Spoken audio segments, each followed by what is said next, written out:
Bośnia i Hercegowina. Kraj, o którym wiele się mówi, ale wciąż niewiele wie. Miejsce, gdzie przyroda zaskakuje na każdym kroku. Dzika, surowa i niepokojąco piękna. Turkusowa Neretwa przecina skaliste kaniony, a z zielonych zboczy spływają wodospady, których szum koi zmysły. Tu las pachnie dziko, rzeka kusi kąpielą, a każdy zakręt drogi prowadzi do widoku, który chcesz uwiecznić na zdjęciu. W tym odcinku magiczne krajobrazy Neretwy i zapomniany most z historii kina, ikoniczny Mostar i mistyczny Blagaj. Wodospady i kamienne miasteczka. Nie zabraknie smaków, które rozkochują w bałkańskiej kuchni. Gdzie zjeść lokalnie, dobrze i z widokiem? Mamy dla Ciebie same sprawdzone miejscówki.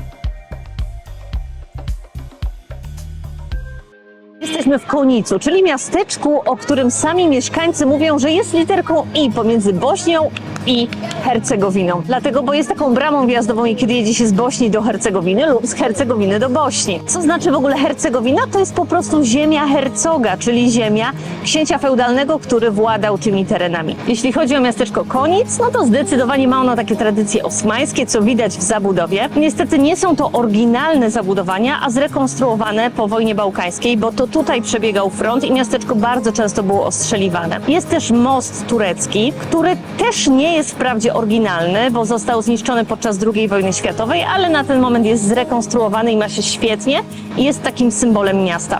Z samym miastem związana jest też legenda, jeśli chodzi o jego powstanie. Niedaleko podobno było inne miasteczko, gdzie zamieszkiwali ludzie dość chciwi i niezbyt gościnni. Pewnego dnia Bóg wystawił ich na próbę, przyszedł do miasteczka w postaci turysty i szukał miejsca, którego ugości. Z całego miasteczka tylko jedna kobieta ze swoim synem zdecydowała się podjąć tego turystę, nakarmić go i udostępnić mu miejsce do spania. W związku z tym Bóg postanowił ukarać mieszkańców i zniszczyć miasto, a kobietę ze swoim synem uratować. Dał jej konia i powiedział, że ma uciekać z miasta i zatrzymać się dopiero w miejscu, gdzie koń 3 razy stuknie kopytem. I w tym miejscu ma powstać zupełnie nowa osada. Tak też się stało, koń się zatrzymał, a kobieta mówiła, żeby koń dalej ruszał, więc koniec to jest po prostu koniku, aż w pewnym momencie zrozumiała, że chodzi właśnie o to miejsce. Poprzednie miasteczko zostało zniszczone, a krater po mieście wypełnił się wodami z okolicznych rzek, które na ten moment dały początek okolicznym 2 jeziorom. Co jeszcze możecie zobaczyć w mieście, to oczywiście meczety, przykład takiej architektury sakralnej muzułmańskiej. W mieście są 3 takie główne meczety, ale to, co moim zdaniem jest najpiękniejsze, to położenie tego miasta. Przepływa pod tym mostem, na którym stoimy, rzeka Neretwa. Organizowane są spływy, raftingi, możecie sobie wypożyczyć kajak, a dookoła są przepiękne góry. Zresztą teraz będziemy jechać do Mostaru, a to podobno jedna z najpiękniejszych dróg, która jest w Bośni, właśnie z Konica do Mostaru. Jest jeszcze jedna atrakcja, którą możecie zobaczyć będąc tutaj w okolicy. Wewnątrz góry Zlatar jest schron nuklearny, który został wybudowany tutaj za czasów jeszcze Jugosławii, nazywany powszechnie tutaj w okolicach bunkrem Tito. Jest to miejsce, które miało zapewnić schronienie około 350 osobom na okres 6 miesięcy w razie opadu nuklearnego, a na ten moment można je zwiedzać, można kupić bilet i wybrać się tam na wycieczkę. W końcu jakieś normalne jedzenie.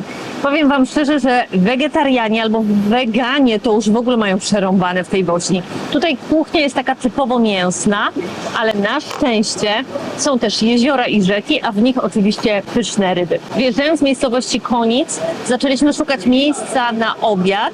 No i jest sporo restauracji nad jeziorem Jablaniczko, ale znów znalezienie miejsca, gdzie możemy wejść sami, nawet na ogródek, okazało się nie być zbyt łatwe.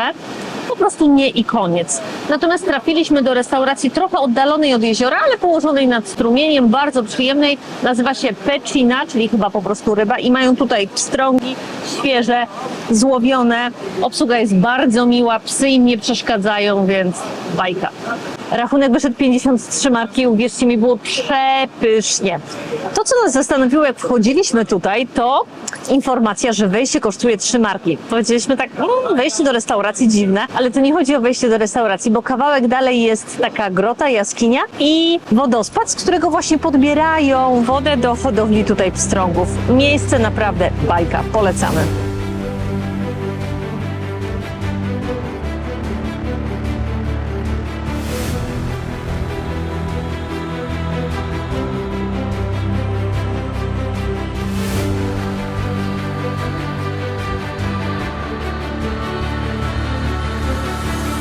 W okolicy miasteczka Konic są 2 przepiękne jeziora i właśnie jesteśmy nad jednym z nich, jezioro Jablanica. Możecie sobie zobaczyć taki zielony, wręcz czasami jak się światło odbija, nawet szmaragdowy kolor.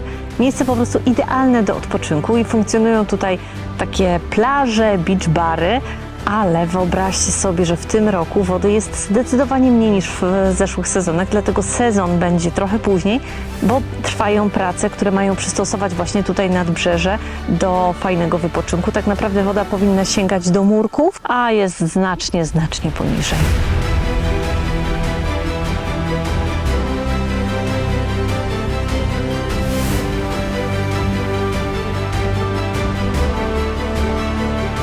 Jezioro Jablańsko jest sztucznym jeziorem. Powstało na rzece Neretwa wtedy, kiedy zbudowano na niej zaporę. I jadąc z Sarajewa do Mostaru, uwierzcie mi, trasa jest naprawdę przepiękna. W oddali widać góry i to takie naprawdę konkret szczyty. A sama Neretwa jest też niezwykle fotogeniczna.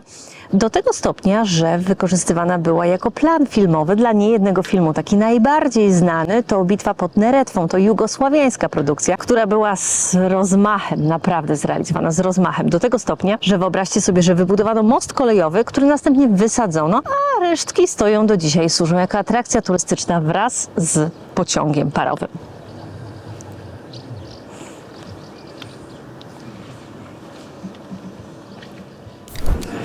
Mostar zaczynamy na wieczorne zwiedzanie i zaczynamy od jedzonka.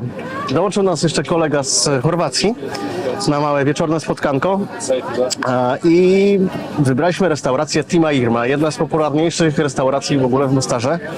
Trzeba swoje odczekać, żeby dostać stolik. Nam to zajęło z jakieś 20 minut odczekiwanie, no ale naprawdę patrząc na to, co tutaj dostajemy, jest naprawdę warto. Jest to kuchnia oczywiście bałkańska, ale są tutaj też i dania wegetariańskie, bo jest na przykład to, co zamówiła Kasia tutaj na duży talerz serów. Są oczywiście czewapy, no ale jest i plieskawica, czyli taki kotlet może przypominający trochę mielony, trochę bewsztyk i jest zrobiony na ostro. Do tego jest ajwar, są sery, mamy kajmak, czyli takie połączenie, coś pomiędzy serem, śmietaną a masłem, papryki, warzywka. Wszystko jest grillowane, podane bardzo szybko. Oczywiście pity. No rewelacja, ostre papryczki tutaj są, no po prostu wymiata, także już jest dosyć ciemno, nie będziemy robić live'a z jedzenia, w każdym razie wygląda to mega. Troszkę podpróbowaliśmy tutaj już tych czewapów, moje doszło ostatnie. Cenowo wygląda to mniej więcej 25, 20, 30 marek za taki talerz, czyli to mniej więcej razy 2 trzeba policzyć, żeby było na polskie. Super, wygląda to, jest podane przepięknie, naprawdę pachnie i tutaj już Łukaszowi już cieknie ślinka, więc musimy kończyć ten przekaz, ale jutro może będzie coś następnego, więc teraz jemy i będziemy jutro zwiedzać.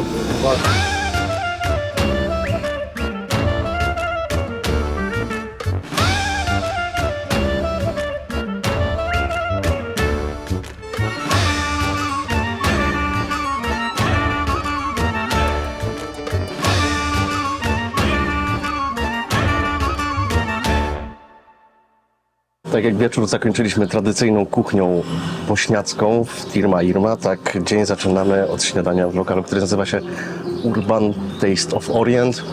Bardziej orientalnie, ale tak na dobrą sprawę, kiedy wszystko tutaj zamówiliśmy, to są to całkowicie miejscowe produkty. Wybraliśmy takie zestaw śniadaniowy, który kosztuje 25 marek i na to składają się jajka, croissanty, burki z serem, ser trawniczki, który już znamy, wołowinka, żółte sery, twarde sery, tu jest kolejny twardy ser, z salami. Do tego mamy jeszcze dodatki w stylu ajwar, miód, arbuz, truskawki, czarne oliwki, zielone oliwki, dżemik, marmolada, nie, nutella, przepraszam, dżemik, nutella, soczek z świeżo wyciskanych pomarańczy. Oczywiście nie będę robił live'a z tego, jak to wszystko próbujemy, bo nie ma tutaj nic takiego mega niezwykłego, no a co jest niezwykłego, no to ten genialny widok na Stary Most, Mostarze i Stare Miasto. Można się tym napawać, no widok jest przepiękny i no śniadanie będzie smakowało jeszcze lepiej. Na początek przyszło jeszcze jako czekadełko świeże chlebki, oczywiście lokalne, kukurydziane i kajmak. No już niewiele z niego zostało, bo się we trójkę rzuciliśmy na to po prostu jak szczerbaty na suchary, przepyszny kajmak. No i nic, no świetny lokal, fajne ceny i są psiolubni. Można wejść z pieskami bez żadnego problemu, zapraszają. Uj, pieseczki, pieseczki! Także no, miejscówka super. Oczywiście na mapie będzie informacja na blogu.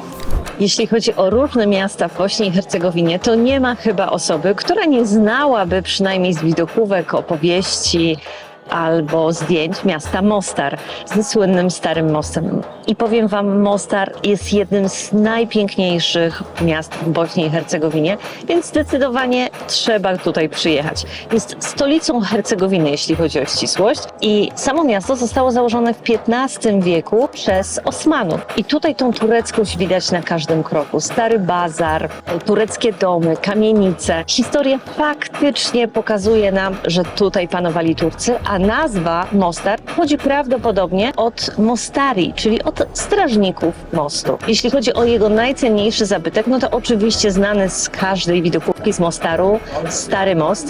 Stary Most został wybudowany także przez Turków, natomiast został zniszczony w czasie wojny na Bałkanach, został ostrzelany pociskami chorwackimi. Było to bardzo wstrząsające dla opinii publicznej, no bo to pokazywało, że w wojnie jakby nie liczą się zabytki, nie liczy się pewne dziedzictwo kulturowe, tylko liczy się właśnie to, żeby pokazać swoją siłę. Po wojnie most został zrekonstruowany, odbudowany w dużej mierze z takich oryginalnych części i wtedy, kiedy on runął w toń Neretwy, mówiono, że jakby ktoś odebrał miastu duszę, bo czymże byłby Mostar bez tego starego mostu?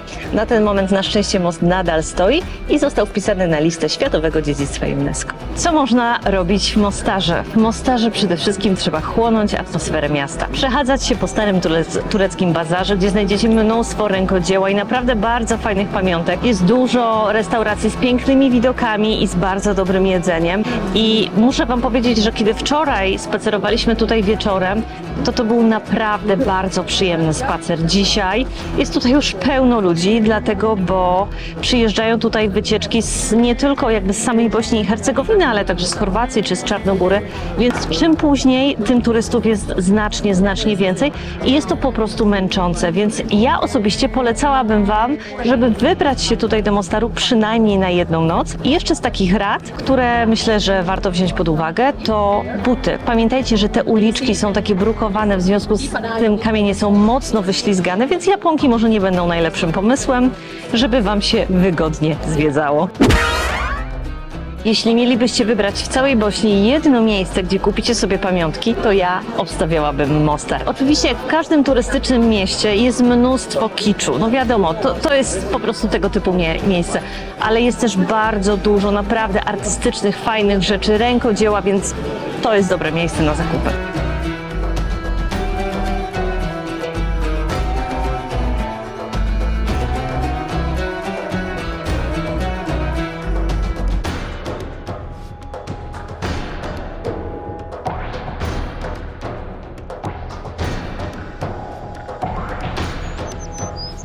Dzisiaj Blagaj to mała mieścina i aż trudno sobie wyobrazić, że to kiedyś właśnie Blagaj był stolicą Hercegowiny i to tutaj właśnie rządził i władał stąd książę Stjepan Włókcik, czyli hercog, o którym wam wcześniej mówiłam. Z niemieckiego hercog znaczy książę. I to właśnie tutaj urodziła się ostatnia królowa bośniacka, Katarzyna. Na ten moment o Blagaju przypomnieli sobie turyści, a to wszystko za sprawą klasztoru derwiszów. Jest to miejsce typowo muzułmańskie, ale które przyciąga naprawdę sporo autokarowych wycieczek, bo usytuowane praktycznie w jaskini skalnej, skąd wypływa rzeka. Jest to bardzo urokliwe miejsce. Zwłaszcza jeśli chodzi o ten widok, to warto przyjechać tutaj zobaczyć. Natomiast szczerze powiedziawszy, jeśli chodzi o zwiedzanie wnętrz, no to nie ma tam nic specjalnego. Wejście kosztuje 10 marek, więc tam trochę ponad 20 zł, ale jeśli chcecie zaoszczędzić, to po prostu możecie sobie przejść na drugą stronę rzeki i tutaj zupełnie za darmo zobaczyć widok na to miejsce. Jeśli będziecie wchodzić do środka, to pamiętajcie o tym, że trzeba ściągnąć buty, to jest muzułmańskie miejsce, trzeba zakryć kolana, kobiety muszą zakryć ramiona i włosy. Są na miejscu do wypożyczenia chusty, gdyby ktoś nie miał, można skorzystać. Piękny Blagaj, fajnie się oglądało, ale sakramencki upał się znowu zrobił. Jedziemy cały czas na południe. Pojechaliśmy wzdłuż rzeki Buny, kilka kilometrów dosłownie. I w takim pięknym miejscu tutaj, za moimi plecami, Buna, która wypływa z tego wywierzyska, łączy się z drugą rzeczką Bunicą. No więc zaznaliśmy troszeczkę ochłody nad tą rzeką, podładowaliśmy baterię i wybraliśmy się do restauracji, która jest po drugiej stronie Buny. Nazywa się Kolo, restaurant Kolo. No i słynie tutaj z dań, głównie z żabich udek. Tutaj można sobie zjeść, ale na nie się nie zdecydowaliśmy. Wzięliśmy na trójkę 2 talerze, które są niby na 2 osoby, ale Łukasz mieszka niedaleko stąd w Chorwacji, więc sobie zabierze to, co zostanie. Będzie miał obiad na jutro. Rybny talerz mamy tutaj pstrąga, mamy opiekanego kraba, blitwę z krumpirą, czyli blitwę z ziemniakami, kalmary i węgorza. Wzięliśmy sałatkę szopską i drugi talerz mięsny. Mamy schaby, mamy frytki pod spodem, mamy czewapi, mamy kiełbaski. To wydaje mi się, że będzie baranina i też jakiś czewap kolejny.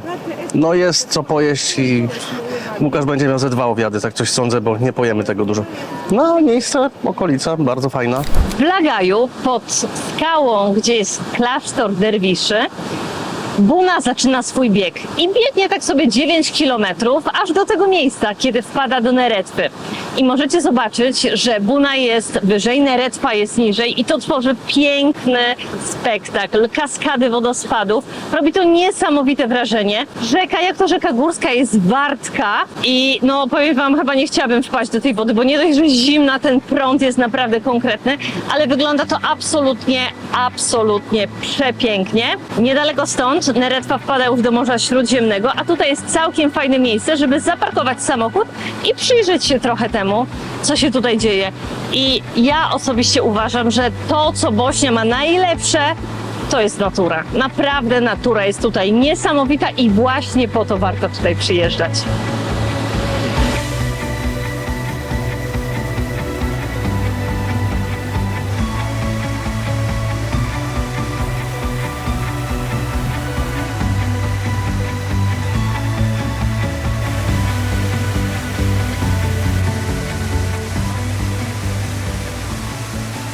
Bardzo popularną atrakcją Hercegowiny jest oczywiście Medjugorje. Miejsce, do którego podróżują tysiące pielgrzymów. Ja byłam tam raz. Uważam, że to stolica kiczu i tandety i nigdy więcej. Dlatego w tym odcinku nie będzie o Medjugorje, ale będzie o innej atrakcji, która jest zaraz niedaleko Medjugorje, czyli wodospady Krawica. To jest prawdziwy cud natury. Wodospady, które spadają kaskadami nawet z 25 metrów. I rozciągają się na szerokość 100 metrów i tak naprawdę w zależności kiedy tu przyjedziecie, możecie zobaczyć różny krajobraz. Te wodospady się zmieniają, raz jest trochę bardziej szeroko, raz jest bardziej wąsko. Wszystko w zależności od tego, ile jest poziomu wody w rzece. Wstęp kosztuje 20 marek i możecie sobie przyjechać tutaj na cały dzień, bo są restauracje, są bary, można plażować i można się w tej wodzie kąpać. Oczywiście jak to w górskich rzekach jest bardzo rzeźko, ale przy tych upałach to jest prawdziwe wybawienie.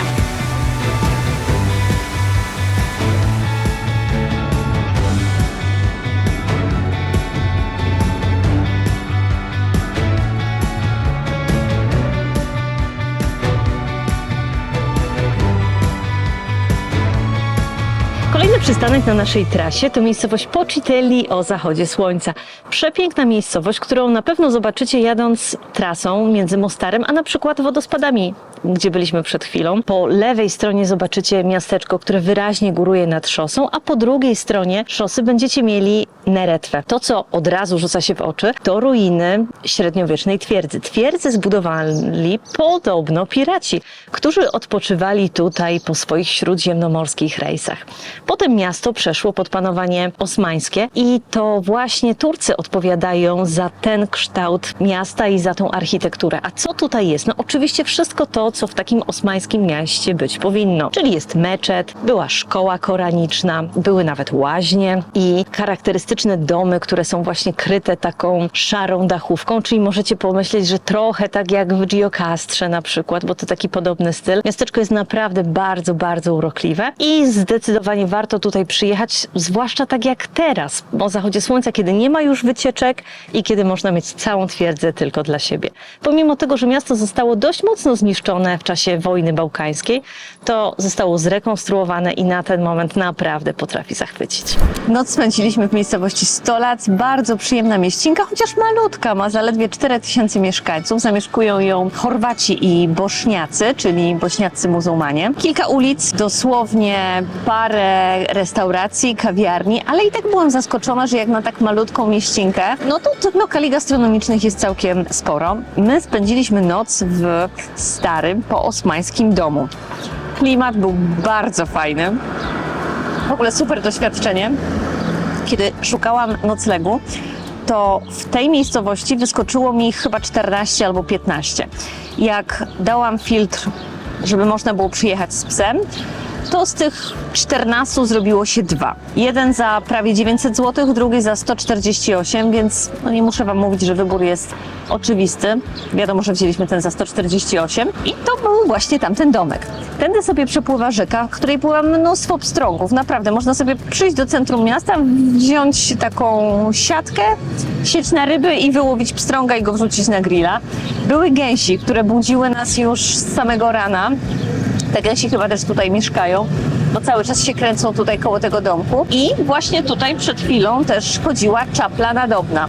Więc ta natura w Bośni jest naprawdę niesamowita. Nawet w miasteczku, w centrum miasteczka możecie zobaczyć takie specyficzne gatunki i dokonać pewnych obserwacji ornitologicznych. Dzisiaj szykuje nam się naprawdę niezły upał, bo na ten moment mamy już temperaturę ponad 30 stopni. Ale na szczęście ta płynąca przez centrum rzeka i platany dają trochę cienia, więc można tu jakoś wytrzymać. 400 metrów spaceru pod górę i jesteśmy na zamku Widoszki. Zamek nazywa się Widoszki, bo kiedyś rzeka Bregawa nazywała się Widosztica. I być może dzisiaj trudno sobie to wyobrazić, ale do początku XIX wieku zamek ten był najlepiej ufortyfikowany w całej Hercegowinie.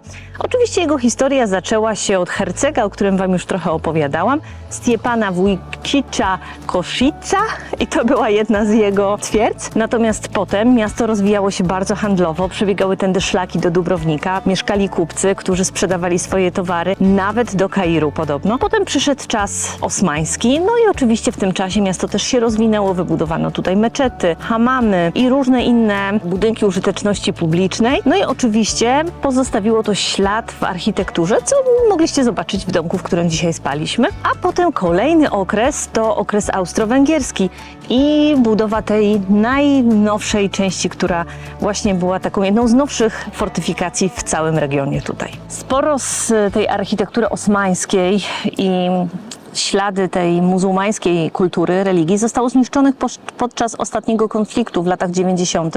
Chorwaci tutaj zburzyli meczety, a także cerkiew prawosławną, nie tylko meczety. Ludność taka muzułmańska, która zamieszkiwała te tereny, trafiała też do obozów. Więc to, co mówiłam Wam już w niektórych fragmentach naszego filmu, że ja mam naprawdę takie poczucie, że ten spokój tutaj jest taki bardzo pozorny. U nas mówi się, że historię piszą zwycięzcy.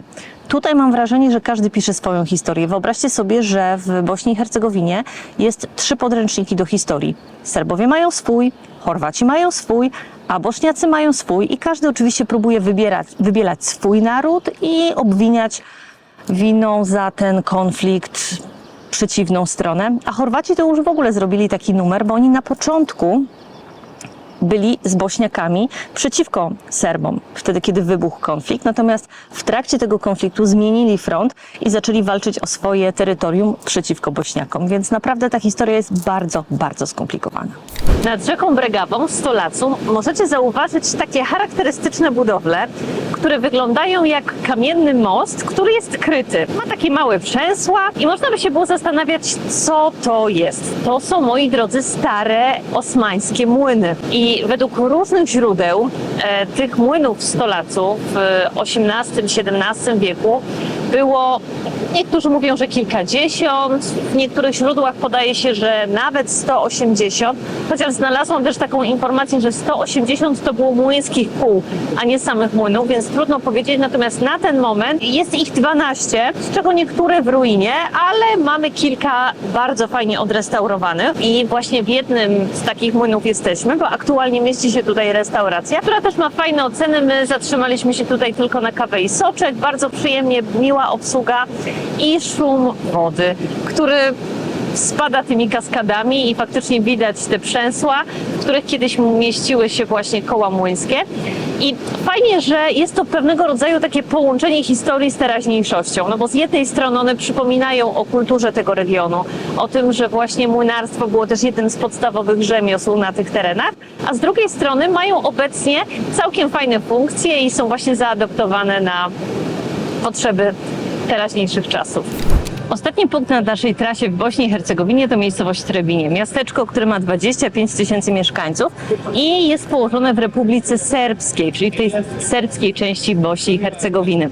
Co tutaj możecie znaleźć? Możecie znaleźć bardzo przyjemny deptak, pełno kawiarni, restauracji. Jak przyjechaliśmy tutaj przed 12, to było wszędzie pełno. Zastanawiam się, czy ci ludzie pracują, czy po prostu mają przerwę, że wyskakują sobie na kawę, bo naprawdę wszędzie to kawę, albo wino, albo jakieś piwko. Jest taka aleja platanów, która daje bardzo przyjemny cień, zwłaszcza o tej porze, no to jest naprawdę zbawienne. I jest całkiem fajnie zachowane Stare Miasto. Jest zachowane dlatego, bo miasteczko nie ucierpiało jakoś bardzo w trakcie tego ostatniego konfliktu bałkańskiego. Kiedy Serbowie walczyli, to uznali, że Trebinie będzie stolicą Republiki Serbskiej i jakby dlatego ono dość mocno było tak oszczędzane, jakby tutaj bronione. Tutaj mamy na przykład hotel, w którym mieszkały takie osobistości jak Monika Bellucci czy pan Robert Makłowicz, o czym wiemy z jego filmu. Miasteczko jest naprawdę przyjemne.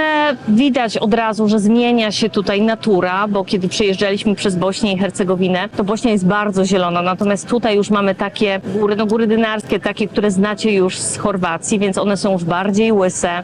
Jesteśmy już w Śródziemnomorzu, więc są oliwki, jest bardzo dużo winorośli, w zasadzie już od Mostaru ciągną się winnice i to jest taki bardzo winiarski region Hercegowiny, bo ciągle to jest Hercegowina.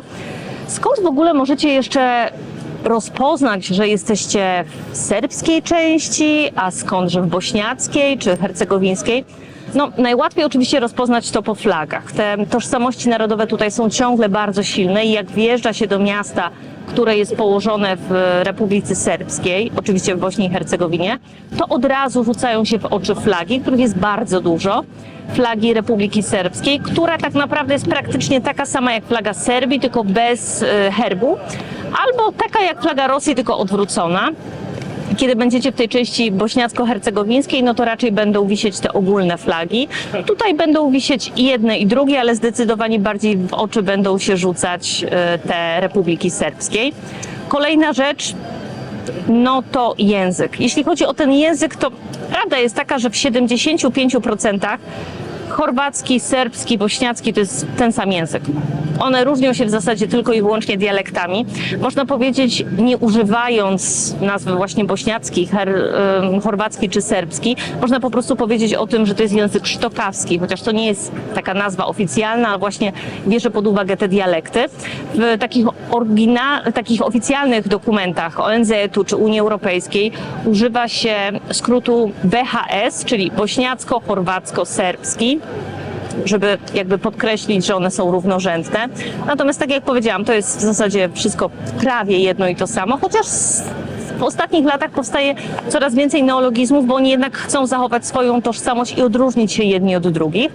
Natomiast jak będziecie wjeżdżać do różnych miasteczek, bardzo często nazwy są podane zarówno w alfabecie łacińskim, którego używają Bośniacy i Chorwaci, jak i w cyrylicy, której używają z kolei Serbowie. No i tak się tutaj kochają, że jak będziecie wjeżdżać do serbskiej części, to te nazwy w alfabecie łacińskim będą zamalowane, zasprejowane, a jak będziecie wjeżdżać do części bośniacko-hercegowińskiej, to zasprejowane będą z kolei te, które są napisane w cyrylicy. No po prostu miłość aż się wylewa z tych narodów. Po czym jeszcze możecie poznać po piwie. Jak będziecie w części takiej typowo muzułmańskiej, bośniackiej, no to po prostu alkoholu nie ma. Natomiast jak będziecie w części, gdzie jest dużo Chorwatów czy dużo Serbów, Serbów, to piwko jak najbardziej będzie i w części serbskiej będzie piwo serbsko, a w chorwackich knajpach będzie piwo karlowaczko albo orzujsko. Oczywiście też to się miesza, ale jakby dominują jednak te piwa, które są powiązane z tymi narodowościami. Więc bardzo specyficzny kraj, no tyle można powiedzieć. Bardzo specyficzny, 3 narodowości razem wymieszane. Miejmy nadzieję, że się dogadają i będą tutaj żyć długie, długie lata w pokoju i we wzajemnej tolerancji. Bardzo sławną budowlą w Trebini jest jeszcze turecki most. Most, który został wybudowany w XVI wieku z nakazu sułtana w wiosce 2 km od miasta i potem, kiedy Turcy zostali wypędzeni z Herceg-Nowi, to sporo osiedlało się tutaj i jeden z właścicieli ziemskich, który właśnie otrzymał tę ziemię w posiadanie, zaczął pobierać opłaty za korzystanie z tego mostu i właśnie od jego nazwiska nosi nazwę ten most, chociaż od 1993 roku można zamiennie usłyszeć też nazwę most Perowacza. Skąd on się wziął tutaj, skoro był wybudowany w wiosce 2 km poza miastem? Wtedy, kiedy zbudowano elektrownię i zaporę, to przeniesiono ten most właśnie bliżej miasta i dlatego stoi teraz tutaj. Na Trebińskim Wzgórzu wybudowano w 2000 roku monastyr Gracenica, który jest bardzo podobny do świątyni w Kosowie i w zasadzie jest taką wierną repliką tego miejsca.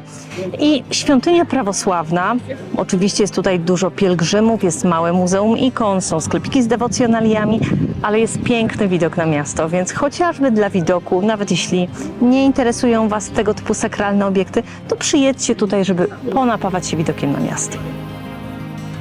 W tej serii to już wszystko, ale to na pewno nie jest nasza ostatnia wizyta w Bośni i Hercegowinie. Czeka tam na nas jeszcze wiele pięknych miejsc, więc nie zapomnijcie o subskrypcji. Dajcie koniecznie znać w komentarzach, jak Wam się podobało.